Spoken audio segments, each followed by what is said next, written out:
Hello friends, welcome in my blog. Traveller संतोष त्रिपाठी।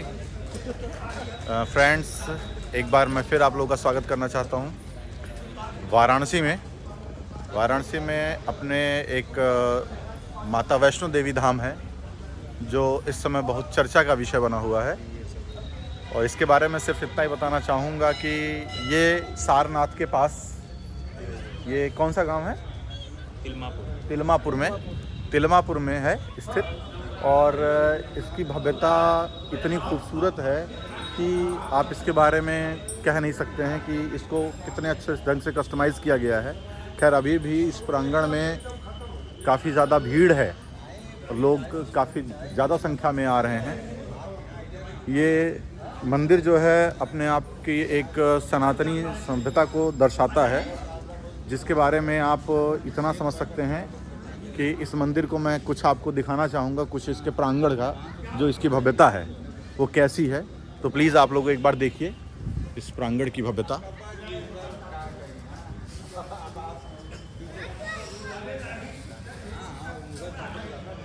आप ये समझ लीजिए कि ये यहाँ पे एक बड़ी अच्छी बात है कि यहाँ पे एक मंदिर के अंदर ही गर्भ गुफा भी है, जिसमें मैं आपको ले चलूँगा, दर्शन करवाऊँगा।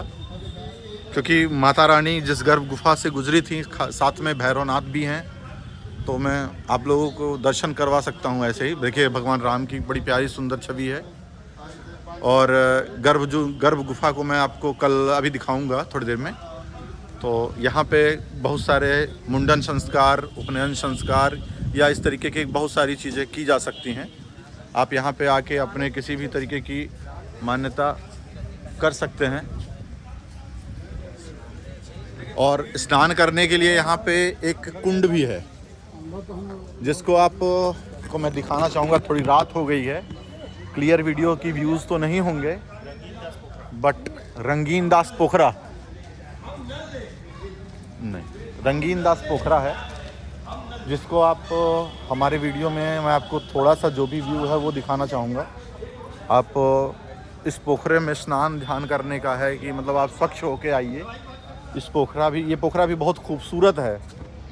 इसका भी व्यू आपको मैं एक बार दिखाता हूँ।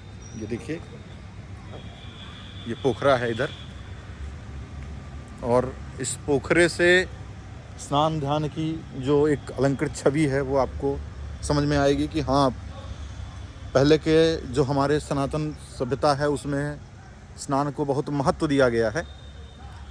तो बिना स्नान किए क्योंकि दर्शन अच्छी बात नहीं होती है, क्योंकि स्वच्छता के साथ ही भगवान के मंदिर में प्रवेश किया जाना चाहिए। इनके अलावा आप एक सिद्धपीठ बजरंग धाम भी है, जिसमें श्री बजरंग बली की बड़ी अच्छी प्रतिमा है। और लोग भक्त बहुत ही संख्या में आते हैं यहाँ पे, जो अपने जिस तरह की भी मान्यता है, मनौती है, आप अगर यहाँ पे कुछ भी मांगते हैं तो वो पूर्ण ही होती है। आप बजरंग बली के दर्शन कर सकते हैं। और इसकी एक बड़ी क्वालिटी अच्छी है कि आप जानते ही हैं कि कलयुग में सिर्फ बजरंग बली ही एक ऐसे देवता हैं जो प्रकृति पे, इस हमारे क्या नाम है, धरती पे संपूर्ण रूप से विराजमान हैं आज के इस कलयुग में।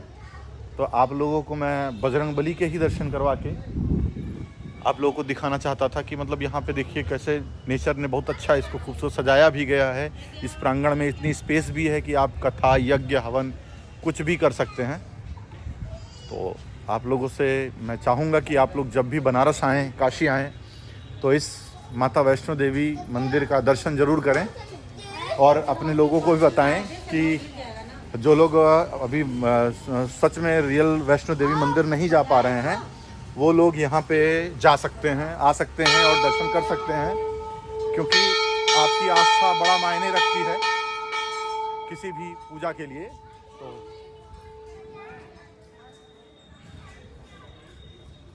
200 साल हम उसको रखते हैं। तो 200 साल को ये है, ये केवल ईंट का है, केवल ईंट का है, न इसमें सीमेंट है न कुछ। चूने और ईंट हो जाते हैं, चूने, मिट्टी और ईंट को इस स्ट्रक्चर से लगाया गया है कि वो एक दूसरे को रोक ले रहे हैं और एक दूसरे को पावर दे रहे हैं। और ये हाफ सर्कल में है, इसके ऊपर फ्लैट है। सबसे बड़ी बात ये है कि पूरे लोड को एकदम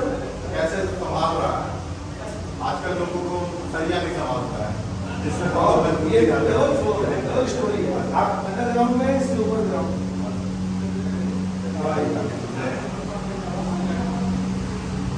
ये माता रानी का दरबार है।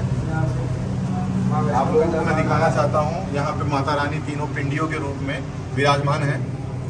और आप मुझे जरा सा पूरा जी विवरण बताएंगे। वो पहले आप ज्योति के दर्शन करिए। अखंड ज्योति आप इधर दिखाइए, आप देख अखंड रहे ज्योति हैं दिखाइए। ये अखंड ज्योत जो है जी। वो माता वैष्णो देवी कटरा में जो मूल पिंडी है, उस पिंडी के पास में जो अखंड ज्योति जो अनवरत सालों से जलती आ रही है, यह अखंड ज्योत उन्हीं वही उसी ज्योत में से जला वहीं करके से प्रज्वलित की गई है। और इस ज्योत को लाने में भी अपने आप में एक प्रकार की तपस्या ही की वहाँ गई। से जलाते हुए लेके उतना ही नहीं, जला हुआ लेकर जो- एक ही आदमी। जिस व्यक्ति ने इस ज्योत को लाया है वह एक हफ्ता, एक सप्ताह तक कंटिन्यू बिना अन्न के केवल व्रत पे फलाहार, मामूली फलाहार यहाँ से गए, करते रहिए, कोई दिक्कत यहाँ से आप बात गए करिए। और वहाँ से जलते हुए लेके आए। ये जो आप पिंडी देख रहे हैं, माता महाकाली, महालक्ष्मी और महासरस्वती के स्वरूप में, यह तीन पिंडियाँ माँ वैष्णो के रूप में यहाँ पे स्थापित है। और उनके ऊपर आप जो देख रहे हैं वो अष्टभुजा स्वरूपा जगत जननी पराम्बा भगवती माँ दुर्गा की मूर्ति, जिनको आदि शक्ति भी कहा जाता है। इस प्रकार से संपूर्ण ब्रह्मांड की शक्ति जिसमें समाहित है, उसकी स्थापना यहाँ पर संपूर्ण विधि विधान से, वेद मंत्रों के द्वारा, वेदोक्त विधि से, हर प्रकार के अधिवासों को कर करके तब इनकी स्थापना की गई। इस आपके प्रांगण को देख के मैं वैष्णो देवी गया हूँ, मुझे जरा सा भी कहीं से फीलिंग नहीं ऐसी आ रही है कि वो हम आज के टाइम में वैष्णो देवी में नहीं है। जो ऐसी फीलिंग आ रही, जिस तरीके से आपने बनाया या बनाया गया इसको या स्थापित किया गया है, क्योंकि प्राण प्रतिष्ठा भी की गई है, तो इसलिए जो है इसको वो माता रानी की अनुभूति पूरी प्रदान करता है ये। हम आप समझिए, जब महंत जी को, जो वहाँ वैष्णो देवी जी के महंत जी हैं, जब उनको यह सब दिखाया गया, उस समय तो एकदम ये सादा था, कुछ नहीं था। वो इतने प्रसन्न हुए कि इसका जो सीक्वेंस है वो सारा सीक्वेंस ही माता वैष्णो के हिसाब से, आप समझिए, वहाँ अर्धकुमारी, मध्य में माँ वैष्णो, इसके ऊपर आप चलेंगे तो थोड़ा सा ऊपर चढ़ के भैरवनाथ, सेम सीक्वेंस आपको वहाँ मिलेगा कटरा, सेम सीक्वेंस मिलेगा। थोड़ा सा ऊपर चढ़ करके भैरवनाथ, माता का भवन, फिर जो है अर्धकुमारी थोड़ी नीचे पे है, उनसे थोड़े से ऊंचे पे माता वैष्णो है, उनसे थोड़े से ऊंचे पे भैरवनाथ। करुणा की लेते जाइए। अब यहाँ से अगर हम आपको ये जो स्ट्रक्चर आप देख रहे हैं, ये सारा जो स्ट्रक्चर है, ये स्ट्रक्चर वहीं से सुझाया गया है। अच्छा, पहाड़ के बीच, क्योंकि वो पहाड़ी के अंदर थी, पहाड़ के अंदर यहाँ थी। यहाँ का आप एक एक इंच जो है वो एक एक इंच स्वयं माँ की आज्ञा को प्राप्त करके, अर्थात जो उनके वहाँ के अर्चक हैं, जो वहाँ के महंत हैं, उनसे आज्ञा प्राप्त करके, उनसे सुझाव लेकर के, उनको दिखा करके तब बनाया गया। इसलिए इसकी इतनी दिव्यता है। दिव्यता लग भी रही है। माता रानी की कृपा सब पे बनी रहे। और आप लोगों ने जो ये माता रानी की सेवा भी कर रहे हैं, ये बहुत बड़ी बात है, क्योंकि वास्तव में सबको ये सौभाग्य नहीं प्राप्त होता है। हम लोग सनातन संस्कृति से हैं, तो हम एक चीज़ समझते हैं कि ये मेरा मानना है कि सनातन संस्कृति से पुरानी सभ्यता कोई है नहीं, क्योंकि हम ही ने आत्मा और परमात्मा का परिचय करवाया लोगों से। आज जो लोग भी बोलते हैं, क्या नहीं बोलते हैं, सबके यहाँ हर चीज़ हर जगह हो रही है, लेकिन हमारे ही कल्चर से कट के आपके सिख धर्म बना, आनंद की और बात भी है। जैन धर्म बना, बौद्ध धर्म बना, लोगों ने धर्म बनाया, लेकिन सनातन एक भावना है। यहाँ थोड़ा सा हम आपको करेक्ट करेंगे, जी वो धर्म नहीं है, जी, धर्म केवल सनातन, वही मैं कहना चाहता बस हूँ। केवल और केवल पंथ है। हाँ, उनके जीवन को जीने की एक शैली तरीके है। जी आप सिख से कहेंगे तो वो अपना धर्म सनातन है, जी वो अपना पंथ सिख कहेंगे। जी। कुछ हैं जो भूले भटके हैं, धीरे धीरे वापस आ रहे हैं, सब आ जाएंगे। आगे चलते हैं, आगे चलते हैं हम लोग आपको भैरवनाथ के दर्शन करने के लिए। ये गुफा के बहुत सारे दरवाजों को बंद किया गया है। ये भी गुफा का एक बंद हुआ दरवाजा है। इसमें से महाराज जी जो है, आप बाहर हनुमान जी का अगर आप दर्शन करेंगे बाहर, तो पहले जब महाराज जी इसमें तपस्या करते थे तो इसी दरवाजे के सहारे जाकर के हनुमान जी का दर्शन कर और वापस आ रहा। ये दरवाजा इस बिल्डिंग के बाहर की तरफ खुलता है, जहाँ पीछे मैदान है, तो शौच इत्यादि के लिए जब महाराज जी को जाना होता था तो इसमें से जाते थे। और ये आपका भैरवनाथ है।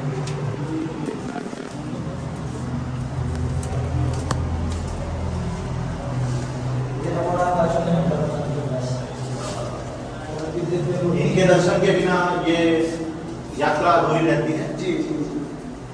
माता ने यही तो इनको आशीर्वाद दिया। अच्छा। तो तुम्हारा जो मोह था उस मोह को तो मैंने भंग किया, लेकिन तुम भी शक्ति के ही पुजारी हो, शक्ति के ही अर्चक हो। तुम्हारे मोह को तो मैंने भंग किया, लेकिन तुम्हारे पुण्यों को मैं खत्म नहीं कर पाऊंगी। इसलिए मेरी पूजा के बाद जो भी व्यक्ति तुम्हारा पूजन करेगा उसको ही मेरे पूजन का और दर्शन का पूर्ण फल मिलेगा, अन्यथा उसको लेश मात्र भी फल नहीं प्राप्त होगा। इसलिए अगर माँ वैष्णो की स्थापना करनी है तो पहले भैरव को लाना होगा, उसके बाद माता आएंगी।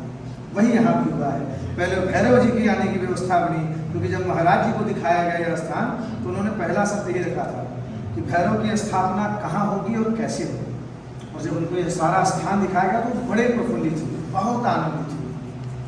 बोले आप यहाँ तो आपके पूर्वजों ने तो पूरी तैयारी करके रखी है, बस आप लोगों को प्रेरणा आनी बाकी थी और आपको प्रेरणा आई है। आप स्थापना करिए, जो कुछ होगा वो सब हम अपनी तरफ से आपको प्रदान करेंगे। बहुत ही अच्छा लगा, ये भैरव के नाथ के भी दर्शन हुए। और यह जो स्थान है जी। अगर हम इसको थोड़ा सा अगर आपको हल्का सा इसका डिटेल बताएं तो महाराज जी जब ये विद्यालय बाहर जो आप देख रहे हैं, जब वो विद्यालय नहीं बना था तो महाराज जी यहीं पे बच्चों को गुरुकुल पद्धति के अनुसार पढ़ाया करते थे। यहीं से बाहर चले जाएगा जी, बाहर जाने, क्योंकि भैरवनाथ के दर्शन के बाद वापस जाने की परंपरा नहीं है। फिर वहाँ से सीधे आप नीचे आते हैं। इसी प्रकार से यहाँ से भी आप सीधे बाहर। अच्छा, यही दरवाजा था वो जो हम लोग अभी आपने बताया गुरु जी जाते थे। हाँ, छोटे छोटे बहुत सारे, नहीं ये दरवाजा नहीं है, आप भी दिखाते हैं जो आप बड़ा वाला दरवाजा की बात कर रहे हैं। हाँ। ये यहाँ निकलता अच्छा, इसके नीचे से। हाँ, ये देखिए एग्जॉस्ट है ना। हाँ हाँ हाँ। ये इसके नीचे से यहाँ निकलता है। ये तो अब सुंदरीकरण हो गया ना, तो ये पूरा जंगल हुआ करता था एक समय पे। और पीछे वाला दरवाजा इसमें निकलता था। ये बहुत कालखंडों में भी विकसित हुआ है। वो जो आप मंदिर देख रहे हैं वो बटुक हनुमान जी की है, इतनी छोटी सी मूर्ति है। अच्छा। और अभी तक उसके इतिहास का ज्ञान किसी को नहीं है इस क्षेत्र में। बटुक हनुमान जी। और एक प्राप्त जानकारी के अनुसार लगभग जो मैक्सिमम यहाँ BHU के भी सर्वेयर आए हैं, सर्वे करके गए हैं, ASI के भी लोग आए थे, वो भी सर्वे करके गए हैं। तो लगभग 500 से 700 वर्ष का कालखंड उनका बना। ये स्वयंभू हनुमान जी दक्षिणमुखी आदम कद की मूर्ति है। ये कब के स्थापित है किसी को नहीं। इट मीन्स इसके बारे में हमें सही से जानकारी ही नहीं है। लेकिन एक चीज़ आपको बता दें कि इतनी जागता मूर्ति है, यह इतनी जागता मूर्ति है कि अभी तक हमारे जानकारी में, हमारी जानकारी अर्थात हमारे पूर्वजों की जानकारी को संलग्न करके हम आपको बता रहे हैं कि जिस भी व्यक्ति ने यहाँ पर बजरंग बाण का पाठ किया है, एक बार को तो मृत्यु को भी उसने टाल दिया। इस प्रकार की यहाँ व्यवस्था रही है। और कुछ चीज़ों को तो हमने अपनी आंखों से देखा है, स्वयं के ऊपर भी हमने एहसास किया है।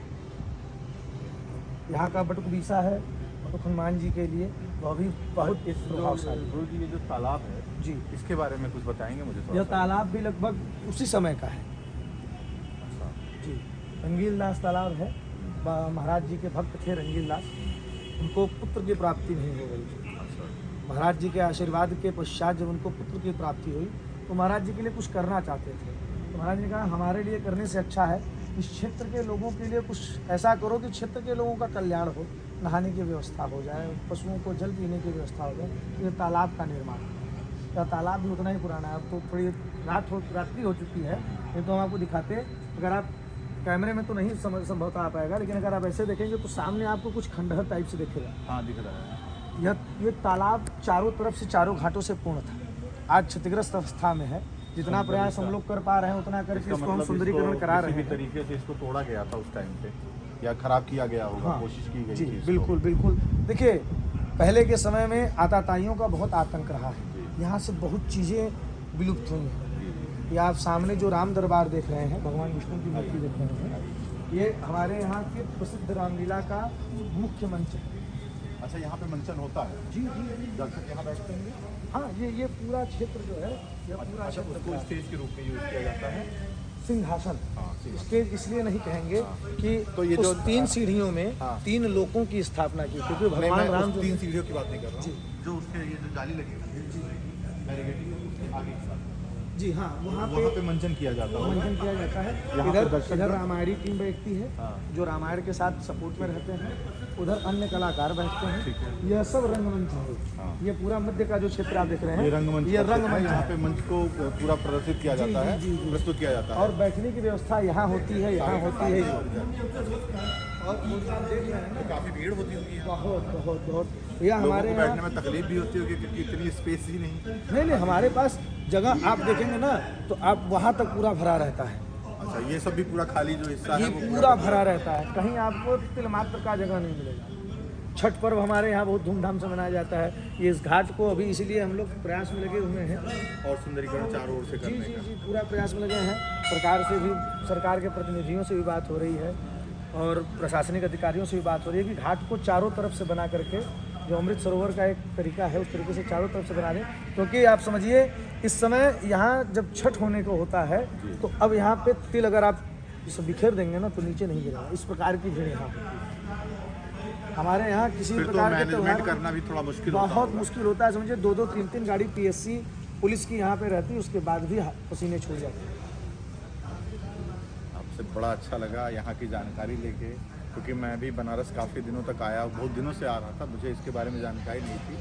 देखिए तो बनारस यहाँ अपने आप में संपूर्ण विश्व को समेटे हुए है। हाँ, ये पता है क्योंकि ऑलरेडी भगवान शंकर यहाँ पे विराजमान हैं, और जब स्वयं महादेव कहीं पे हों तो मेरे ख्याल से उनके साथ माता का रहना तो बनारस में आप समझिए ऐसा, बस यही माता की स्थापना बची हुई थी। नहीं तो बनारस में 12 ज्योतिर्लिंग है, 56 विनायक, 12 आदित्य हैं, 11 रुद्र हैं, सभी शक्तिपीठ हैं, 9 दुर्गा हैं। ऐसा कोई नहीं है जिसकी स्थापना बनारस में न हो। ब्रह्मा जी नहीं थे त्रिदेव मंदिर में, वो भी स्थापित हो गए।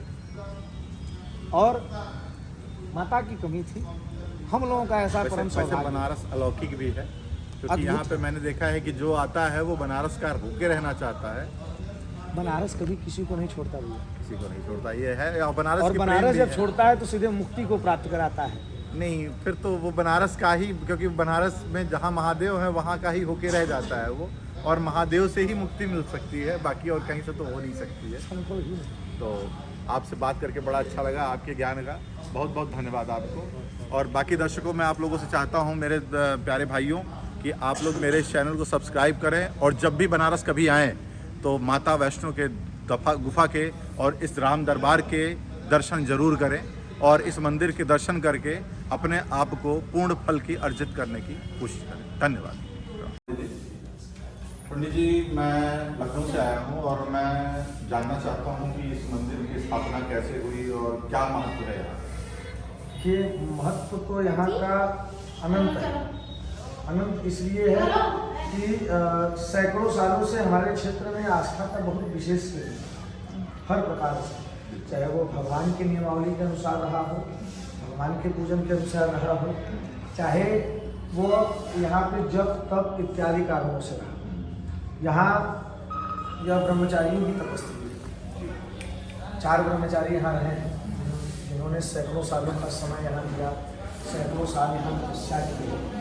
ब्रह्मचारी चंद्रानंद जी महाराज से लेकर के ब्रह्मचारी सोमनाथ जी महाराज के 4 ब्रह्मचारी हैं। और इस स्थान का विकास कई कालखंडों में हुआ। जैसे आप ये जो देख रहे हैं, यह पिछले वर्ष 26 जून को प्राण प्रतिष्ठा हुई। वह जो आप देख रहे हैं वह ब्रह्मचारी सोमनाथ जी महाराज की वह मूर्ति है। और जी, और उसके नीचे जो चबूतरा आप देख रहे हैं उसमें सशरीर उनके शरीर के साथ समाधि दी गई है। लगभग 1990-92 के आसपास का वह है। आप अंदर रहेंगे, छोटा छोटा आपको ये देखिए, संपूर्ण शिव परिवार है। 40-45 साल का कालखंड का है। इसमें माता के साथ जो है भगवान शिव और है, गणेश जी, भगवान शिव है, माता पार्वती हैं, गणेश जी महाराज हैं, कार्तिकेय जी हैं, नंदी माता जी काली हैं, नंदी जी हैं। यह संपूर्ण शिव परिवार का है। यहाँ जो भी है पूर्ण है, इसलिए हम इसको कह रहे हैं कि ये अनंत अवतार है। अब आप इस कच्छ को देखिए, इस कच्छ को हमारे ज्योतिष की भाषा में सर्वतोभद्र मंडल कच्छ कहते हैं। इसलिए कहते हैं कि अगर आप इस कच्छ को देखेंगे तो इसके चारों जो दीवार है आपको एक समान लगेगी। चारों दीवारों पे 4 दरवाजे हैं। ये दरवाजा बंद होता है माता की स्थापना की वजह से। चारों पे हर पे 2-2 ताखे हैं, 8 ताखे हैं। चारों ताकों का क्या महत्व है सर? देखिए ये सर्वतोभद्र मंडल इसी को कहते हैं। अच्छा अच्छा। ये उसी की प्रकृति ही है। चारों तरफ से खुला होना चाहिए, चारों तरफ से इनमें खिड़कियां होनी चाहिए बाहर से आप देखने करने की। और इन ताकों का क्या रहस्य रहा, ब्रह्मचारी जी महाराज ने क्या सोचा कि इन ताकों को बनवाया कि जब माँ की स्थापना यहाँ हो गई तब अचानक से हम लोगों के मन में आया कि ताके बड़े अजीब से लग रहे हैं, इनको क्यों न बंद कर दिया जाए, क्योंकि इतना अच्छा सुंदर सब सजा है। सजा है। जब गिना गया तो हुआ कि नहीं 8 ताखे हैं, एक माँ की मूर्ति है। वह ऐसा तो नहीं है कि नौ दुर्गा की व्यवस्था ब्रह्मचारी जी करके गए हैं। और बड़े हर्ष के साथ हम आपको बता रहे हैं कि इस नवरात्रि में इस मंडप में नौ दुर्गा की भी स्थापना है, अर्थात यह मंडप भी पूर्ण हो गया। वहाँ भगवान राम का दरबार हो गया, वह पूर्ण हुआ। भगवान शिव का दरबार आपने देख लिया, वह पूर्ण हो गया। और नौ दुर्गा के साथ में यह पूर्ण हो गया। उसके बाद हम चलते हैं आपको लेकर। आप गुफा द्वार के अंदर प्रवेश कर रहे हैं हम लोग।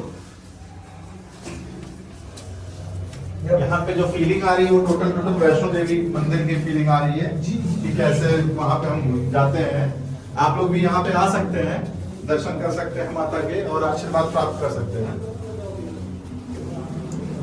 पहले गुफा के इस भाग से परिचय कराते हैं। ये जो आप देख रहे हैं, इस जिस कमरे में हम ऊपर थे ये उसी का नीचे का भाग है। जी। और जो हम बार बार तपस्या की बात कर रहे हैं ये वही स्थान है जहाँ ब्रह्मचारी जी महाराज ने तपस्या आपके नहीं मतलब यहाँ पे तपस्या जी सबसे ज्यादा तपस्या यहाँ हुई है। आप समझिए 11 साल ब्रह्मचारी जी महाराज एक पैर पे खड़े होकर के यहाँ पे यहाँ से बाहर वो गए ही नहीं 11 साल। ये कुआं है आगे उसमें हाँ आइए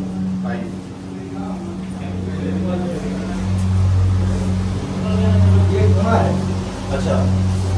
ऊपर अगर आपने देखा होगा ये इस कुएं की बड़ी अच्छी कहानी है।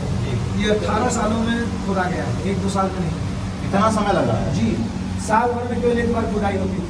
अच्छा। मुख्य नक्षत्र में जब सर्वार्थ अमृत सिद्धि योग प्राप्त होता था और वो जितने समय के लिए प्राप्त होता था बस उतने समय इसकी खुदाई होती थी। अच्छा मतलब उसी टाइम में खोदा जाता था उसके बाद? हाँ 4-6 तो घंटे। ये नक्षत्र लगभग कितने समय तक चलता था उस समय? 6 घंटे 8 घंटे 10 घंटे। अच्छा मतलब ये 6 घंटे में एक बार अगर एक बार वो नक्षत्र लगा तो 6 घंटे के अंतराल में ही इसकी खुदाई होगी, उसके बाद फिर बंद फिर अगले साल जब वो नक्षत्र आया। इसलिए 18 साल लगे। 18 साल लगे। उसके बाद संपूर्ण भारत भूमि पर ऐसा कोई तीर्थ जल नहीं है जो तीर्थ जल इसमें पड़ा था। अच्छा इस नक्षत्र का क्या महत्व है? ये मुख्य नक्षत्र महालक्ष्मी का नक्षत्र होता है और इसको अमृत को बोला गया।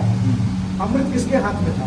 जब समुद्र का मंथन हुआ धन्वंतरी कौन है? माता लक्ष्मी के भाई कहे गए, तो इसीलिए ये अमृत योग में बना गया था। अच्छा वो नक्षत्र धन्वंतरी योग है। जी।